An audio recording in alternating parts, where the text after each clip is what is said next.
మీ business ఏదైనా మీ ఊర్లో promotion చేయాలంటే అది సుమన్ టీవీతోనే సాధ్యం. ఇప్పుడే సంప్రదించండి. నమస్తే, వెల్కమ్ టు సుమన్ టీవీ. మనతో doctorate in cosmic science research and one of the member of world human right protection commission Koride Nataraj Sharma గారు అయితే మనతో ఉన్నారు. శర్మ గారు ఇంతకు ముందు టైం ట్రావెల్ గురించి తెలుసుకున్నాం కదా, లైట్ బీమ్ గురించి ఎక్స్ప్లెయిన్ చేశారు. అందులో ఆ లైట్ బీమ్ తర్వాత సాగర్ గురించి చెప్పారు. అసలు ఈ సాగర్ అంటే ఏంటిది? నమస్కారం అండి. సైంటిస్ట్ చేసే చాలా ప్రయోగాలలో ముఖ్యంగా శరీరానికి సంబంధించినప్పుడు దాని పరిధిని పెంచడానికి చాలా ప్రయోగాలు చేస్తున్నాం. ఇంతకుముందు వీడియోలో చెప్పినట్టు లేజర్ ని యూజ్ చేసుకొని ప్రయాణం ఎలా చేయగలుగుతాము, దాని వల్ల కాంతి వేగంతో మనం ఎలా వెళ్ళగలుగుతాము అని చెప్పారు. ఇది లైట్ కి సంబంధించింది, వేగానికి సంబంధించిన లేజర్ వచ్చింది.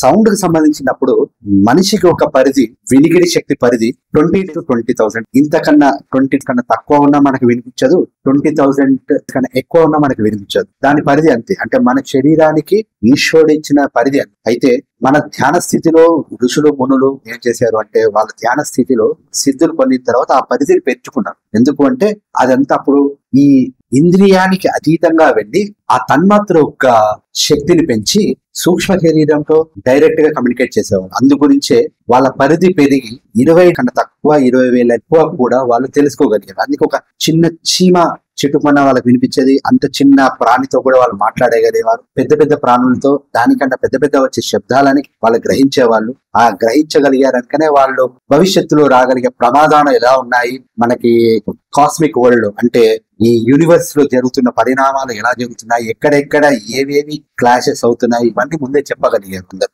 ఆ శబ్ద తరంగాలని వాళ్ళు గ్రహించగలిగారు. అయితే ఇప్పుడు ప్రస్తుతం ఉన్న మానవాళికి ఇవన్నీ కొద్దిగా వాళ్ళ పరిధికి మించిన అంశాలు కనుక ఎవరు గ్రహించలేకపోతున్నారు. అయితే ప్రస్తుతానికి ఉన్న శాస్త్రవేత్తలు వీళ్ళు సైంటిస్టులు ఏం చేస్తున్నారంటే, మన పరిధిని పెంచుకోవచ్చా అనే చిరు ప్రయత్నం వాళ్ళు మొదలు పెట్టారు. అదే సాజర్ లో ఏం చేస్తారు అంటే 20 కన్నా తక్కువ సంబంధించిన వినికిడి శక్తిని ఎలా వినగలుగుతారు అంటే, అది గిట ఆ ప్రయోజనం గిట వాళ్ళకి సఫలీకృతం అవుతే చిన్న చీమ యొక్క పాదాల అడుగులకు కూడా వాళ్ళు వినగలుగుతారు. కానీ అంత చిన్న శక్తిని మనం వినగలిగే అవకాశం వచ్చినప్పుడు అదే సమయంలో చిన్నగా ఎలా ఉన్నావు అని అడిగినా చాలు, వాళ్ళ కర్ణబే పగిలిపోతుంది. వాళ్ళు పూర్తిగా వినికిడి శక్తి పోగొట్టే అవకాశం కూడా ఉంది. అందుగురించి దానికి సంబంధించిన ప్రతి ఒక్క ప్రయోగానికి మంచి ఉంటుంది, చెడు ఉంటుంది. ఆ చెడు అనేది ఎంత పరిణామంలో ఉంటుంది అనే అంశాల పైన కూడా శాస్త్రజ్ఞులు వాళ్ళ ప్రయోగాలు చేస్తూ ఉంటారు. ఇప్పుడు సాజర్ అనేది ముఖ్యంగా సౌండ్ కి సంబంధించిన లెవెల్లో,